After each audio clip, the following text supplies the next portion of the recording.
చూస్తే ఒకసారి రెండు రాష్ట్రాల్లోనూ ఈ జల వివాదాలు ఇవి జరుగుతున్నప్పుడు కేంద్రం స్పందించి దాని ఒక స్పెషల్ కమిటీని నియమిస్తున్నాము, మీరు వాళ్ళతో మాట్లాడి పరిష్కరించుకోండి, చర్చల ద్వారా పరిష్కరించుకోండి అని ఒక సూచన చేసింది కదా.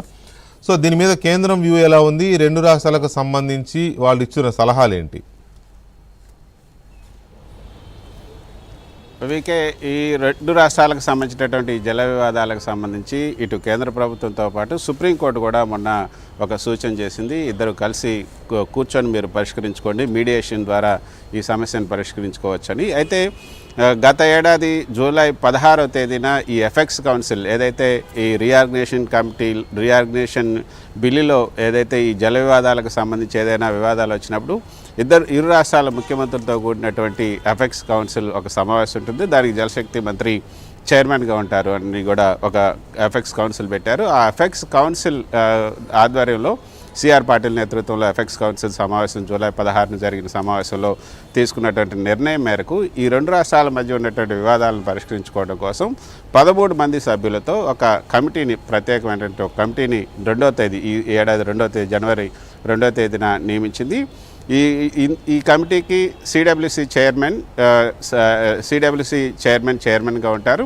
తర్వాత ఇటు ఆంధ్రప్రదేశ్ నుంచి 4 సభ్యులు, తెలంగాణ నుంచి 4 సభ్యులు, అదేవిధంగా సిడబ్ల్యూసి మిగతా Krishna river board, Godavari river board నుంచి 4 సభ్యులు ఉంటారు. మొత్తం 13 మందితో ఈ కమిటీని ఏర్పాటు చేశారు. 3 నెలల్లోగా ఈ కమిటీ ఒక ప్రత్యేకమైన నివేదికనివ్వాలి. ఆ నివేదికలు ఏంటి అంటే ఈ యొక్క ఏపీ తెలంగాణ అభ్యంతరాలు ఏంటి, కృష్ణా నది మీద తెలంగాణకు కూడా అభ్యంతరాలు, అదేవిధంగా ఏపీకి ఉన్నటువంటి అభ్యంతరాలు, గోదావరి పైన తెలంగాణ అభ్యంతరాలు, ఏపీకి ఉన్నటువంటి అభ్యంతరాలు, వాటిని వాళ్ళిద్దరూ కూడా ఏ విధంగా పరిష్కరించుకోవాలనుకుంటున్నారు అనే విషయాలన్నింటినీ కూడా ఆ కమిటీ ఇవ్వాలి. ఆ కమిటీ చెప్పేదే ఇక ఫైనల్ డెసిషన్ అని కూడా ఆ రోజు జూలై 16వ తేదీన జరిగిన సమావేశంలో నిర్ణయం తీసుకున్నారు. సో ఆ కమిటీ 3 నెలల్లోగా ఆ నివేదిక ఇవ్వాల్సి ఉంటుంది.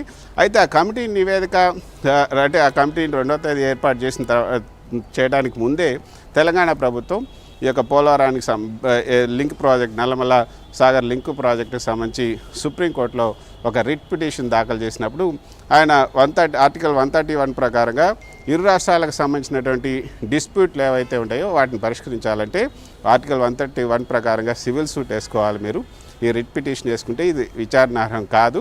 అయినా కూడా మీరు ఎందుకు కూర్చొని మాట్లాడుకోవచ్చు కదా, లేకపోతే మీడియేషన్ ద్వారా మీరు పరిష్కరించుకోవచ్చు కదా అంటూ సోమవారానికి ఈ యొక్క పిటిషన్ను వచ్చే 12వ తేదీకి వాయిదా వేయడం జరిగింది.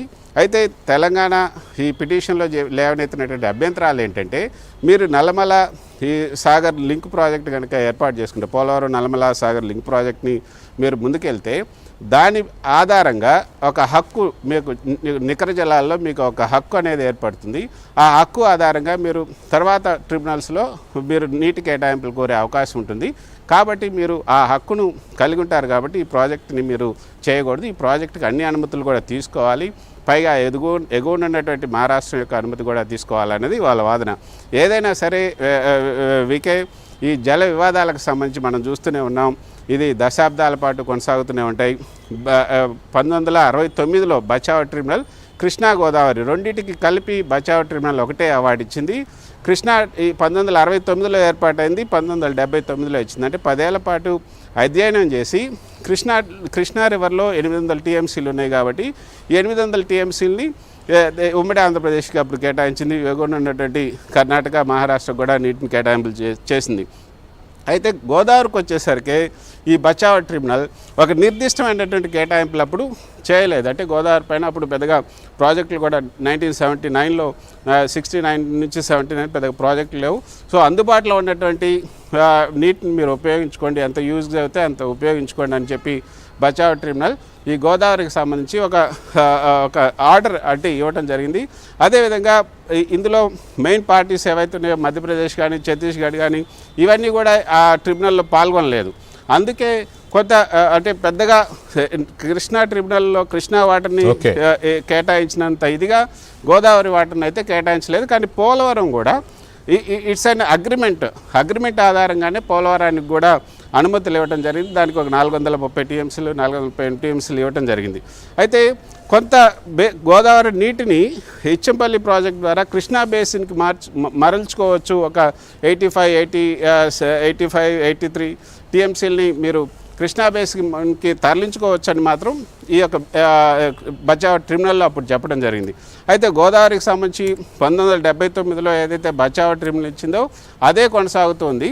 కానీ కృష్ణా ట్రిబ్యునల్కి వచ్చేసరికి మళ్ళీ 2004లో ఈ యొక్క బ్రిజేష్ కుమార్ ట్రిబ్యునల్ని వేయటం జరిగింది.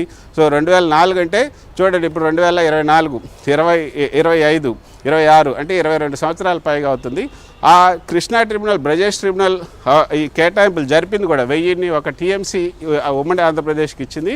ఆ ఉమ్మడి ఆంధ్రప్రదేశ్లో కూడా ఈ యొక్క ప్రాజెక్టుల ఆధారంగానే ఈ యొక్క నీటిని కూడా కేటాయించింది, ఈ 1001 టీఎంసీని కూడా. అయితే ఆ ట్రిబ్యునల్ ఇచ్చినటువంటి ఆర్డర్ని కూడా నోటిఫై చేయకూడదు. మా తెలంగాణ ఇప్పుడు సపరేట్గా వచ్చింది కాబట్టి తెలంగాణ ప్రాజెక్టులు మీరు ఇన్ని కేటాయింపులని చెప్పేంత వరకు మాకు అన్యాయం జరిగింది కాబట్టి మీరు దీన్ని నోటిఫై చేయకూడదంటూ కేసీఆర్ అప్పుడు సుప్రీంకోర్టుకి వెళ్ళటంతో ఎమ్మటి దాన్ని నోటిఫై కూడా చేయలేదు. 20 ఏళ్ళు అయినప్పటికీ కూడా బ్రిజేష్ కుమార్ ట్రిబ్యునల్ చెప్పినట్టు దాన్ని కృష్ణా నది మీద నీటి కేటాయింపులు ఇంకా జరగలేదు. అయితే ఇప్పుడు ఉన్నది ఏంటి అంటే ఇరు రాష్ట్రాలు ఇప్పుడు కృష్ణా అయినా గోదావరి అయినా ఇరు రాష్ట్రాలు వీళ్ళిద్దరూ కూర్చొని మాట్లాడుకుంటే సమస్య పరిష్కారం కాదు. ఎందుకంటే ఎగువ రాష్ట్రాలకు కూడా సమస్య ఉంటుంది. ఎగువ రాష్ట్రాలు రేపు వీళ్ళిద్దరు కూర్చొని మాట్లాడుకున్నా కూడా ఎగువన కృష్ణా మీద ఉన్నటువంటి మహారాష్ట్రలో అయితే కర్ణాటక వీళ్ళు కూడా అభ్యంతరం పెడతారు. మీరు కింద రాష్ట్రాలకు ఉన్నటువంటి ఏ ప్రాజెక్ట్ అయినా సరే సిడబ్ల్యూసీ అనుమతి తీసుకోవాలి, కేంద్ర ప్రభుత్వం అనుమతి తీసుకోవాలి, ఎగువన ఉన్నటువంటి రాష్ట్రాలు కూడా అనుమతి తీసుకోవాలి. ఒకవేళ అలా అనుమతి తీసుకోకపోతే ఏమవుద్దంటే ఇప్పుడు వీళ్ళిద్దరు రాజీపడి వీళ్ళిద్దరు చేసుకోవడానికి ఉండదు.